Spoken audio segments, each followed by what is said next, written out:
Hey, Eric with Survival of the Beardist YouTube channel. If you're new around here, my family and I live debt-free in that cabin. Today I'm going to tell you 5 things to cut from your homestead right away.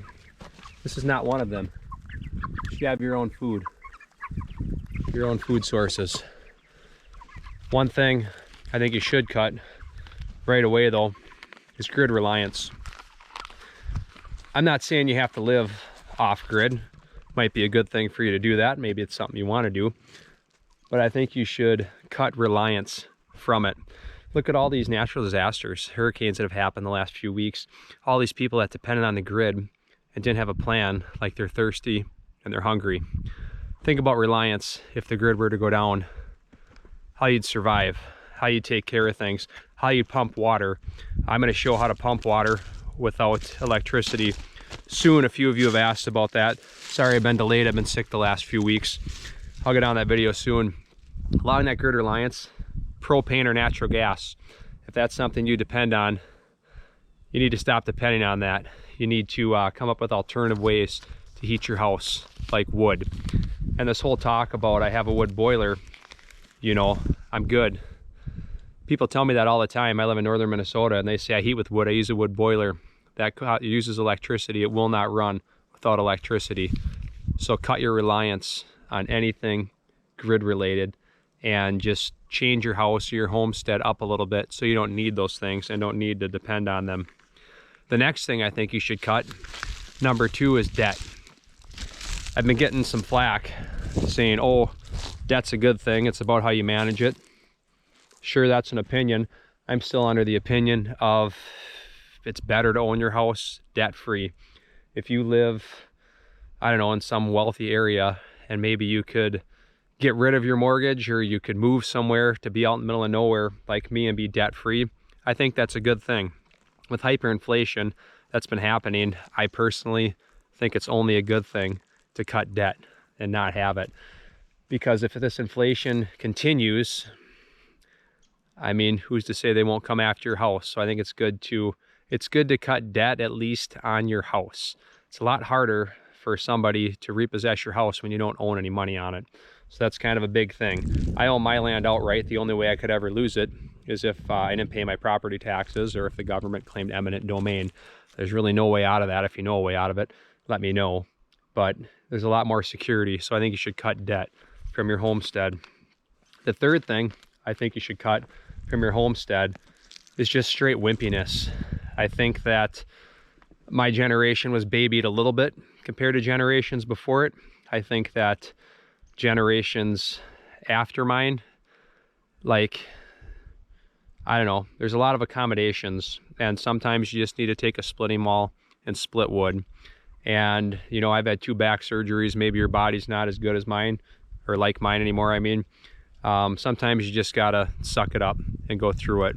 So I think wimpiness needs to be cut, especially if you get into that survivalist situation and, you know, you've got to chop wood, you've got to go out where it's cold and the elements, you've got to go outside and hunt when it's snowing. You just got to cut wimpiness.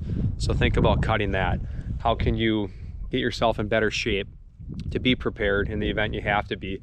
Like, can you go walk 3, 4, 5 miles right now if you had to go walk to get water? Like, cut out that wimpiness or get in shape if you don't have that. So that's important. The next thing, kind of like what I talked about with the chickens, are cutting government food, I'll call it. So that's the 4th thing you need to cut, is your reliance on government food. Now, I'm not saying you have to go out and grow all of your food. You don't need to produce all of your meat. However, if you can, that's a good thing. But just know, if that system breaks down like it has in the southeastern US with these hurricanes, what's your plan to get food? Like, I've got 40 meat birds I'm going to start to cut up here and butcher. They're just about to maturity right now. This is just one thing. Like, do you live in a spot where you're allowed to have birds like this? Like, do you live where you can have your own fresh organic meat? Do you live in a spot that you can hunt? Do you live in a spot that you can fish? Do you live in a spot that you can garden? And think about it. If you know what, hit the fan and grocery stores shut down, say the grid went down or something like that, there's about 3 days of food in all those supermarkets.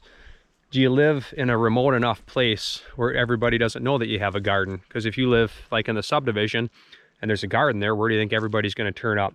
Now, it's good, it's biblical to love your neighbor. I'm not saying don't help your neighbor out or that type of thing. I'm just saying have your plan if people know that you have food that you know you might want to share with them. So can you put up more? As far as your garden goes, can you cultivate seeds? Like, just get to the point that even if you're not producing all of your own food, that you could produce it if you had to. Another thing I caution people on is, I've heard a lot over the years, oh, if, you know, when COVID hit, they're like, oh, you know, if it gets too bad, I'll just go out in the woods and hunt deer and live off those. The only issue is, if you live where I do, everybody deer hunts and they're all under the same mindset.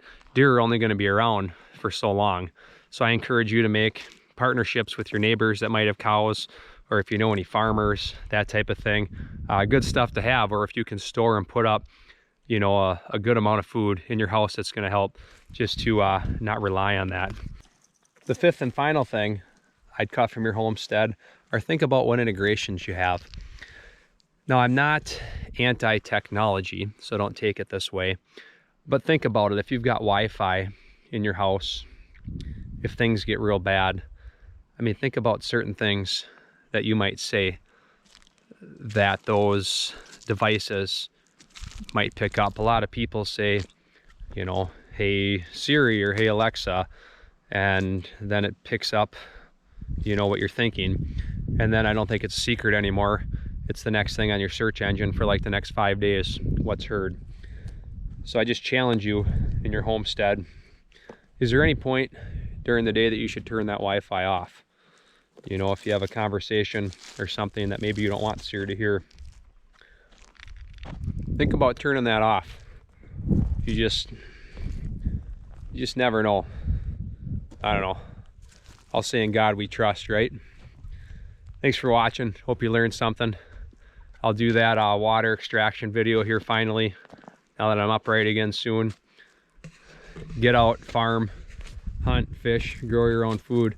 That's how you live free in 2024. Put God first and just live life. Have fun. Thanks for watching.